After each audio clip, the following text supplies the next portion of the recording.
বাংলাদেশে বহু ধরনের বিপ্লব হয়েছে, কিন্তু বাংলাদেশে 5ই আগস্ট এবং জুলাই থেকে আগস্ট পর্যন্ত যে বিপ্লব হয়েছে সেটা নজিরবিহীন বিপ্লব। এই বিপ্লবকে ব্যর্থ করে দেওয়ার অনেক অপচেষ্টা ইতিমধ্যে হয়ে গিয়েছে। এই বিপ্লবকে ব্যর্থ করে দেওয়ার জন্য ভারত থেকে তিনি সেখানে বসে এখনো কলকাঠি নাড়ছেন, নানা রকম বয়ান ছাড়ছেন। ভুলে যান, ওই বয়ান দিয়ে বাংলাদেশের জনগণকে আর বিভ্রান্ত করা যাবে না ইনশাআল্লাহ। তারপরেও সতর্ক থাকতে হবে, ঐক্যবদ্ধ থাকতে হবে।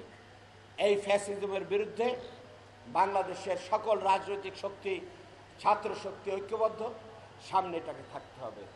আর আমরা বৈষম্য বিরোধী আন্দোলনের পরে যে সরকার গঠিত হয়েছে সেই সরকারকে বলবো, বাংলাদেশের জনগণ 15 থেকে 17.5 বছর পর্যন্ত বঞ্চিত আছে।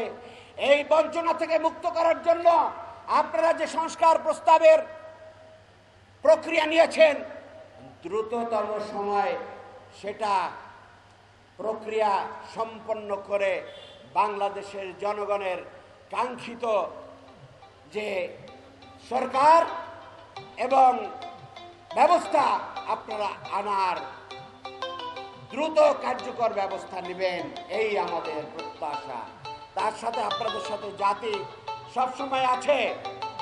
আমি আমার ভাইদেরকে আরো বলবো যে আজকে সরকারকে আরো বলবো যে বৈষম্য বিরোধী ছাত্রদের ক্ষতিপূরণের ব্যবস্থা করা হয়েছে। 5 লক্ষ টাকা করে শহীদদের জন্য বলা হয়েছে,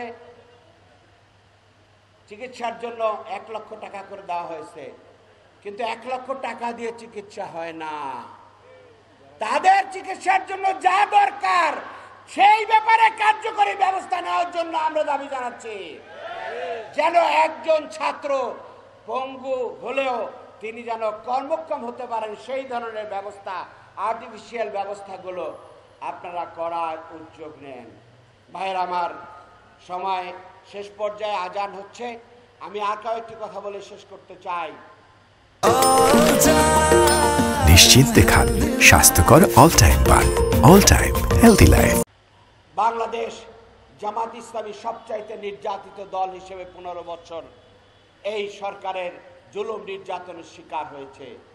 আমাদের নেতাদেরকে হত্যা করা হয়েছে, হাজার হাজার মামলা দেওয়া হয়েছে, লাখো আমাদের কর্মী রকমদেরকে গ্রেফতার করে জুলুম নির্যাতনের শিকার করা হয়েছে।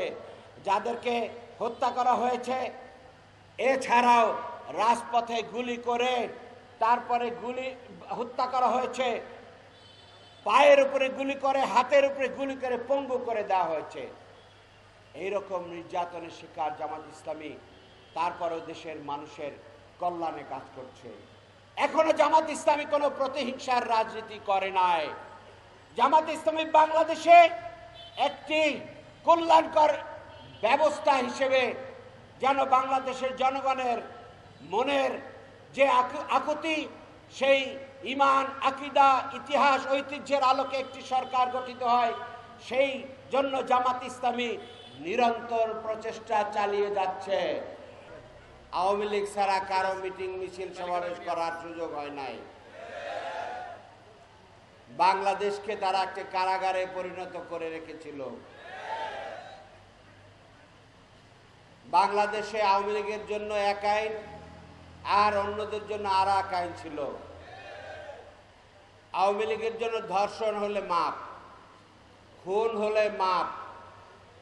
আওয়ামী লীগের নেতারা খুন করলে তার মাপ, লুটপাট করলে মাপ, ভোট চুরি করলে, ছিনিয়ে নিলে মাপ, ব্যাংক ডাকাতি করলে, শেয়ার বাজার লুট করলে মাপ।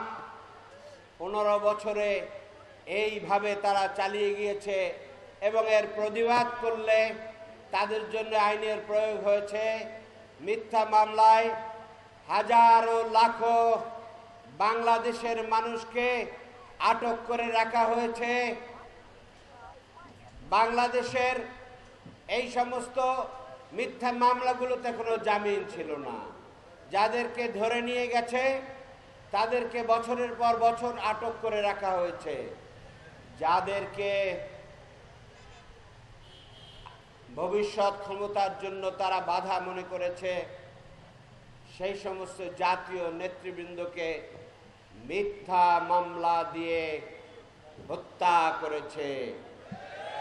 আমি এই মুহূর্তে স্মরণ করি সেই শহীদ নেতৃবৃন্দ মাওলানা শহীদ মতিউর রহমান নিজামী আমির জামাত, স্মরণ করি শহীদ সেক্রেটারি জেনারেল সাবেক মন্ত্রী আলী আহসান মোহাম্মদ মুজাহিদকে, স্মরণ করি বাংলাদেশ জামাত ইসলামীর সহকারী সেক্রেটারি জেনারেল শহীদ আব্দুল কাদের মোল্লা, শহীদ কামারুজ্জামান এবং বাংলাদেশের একটি উন্নত সমৃদ্ধ দেশ গড়ার স্বপ্নদ্রষ্টা বাংলাদেশ তথা এই দক্ষিণ পূর্ব এশিয়ার একজন উদীয়মান এই কারিগর, তাকে হত্যা করেছে সেই নেতা মীর কাসেম আলী।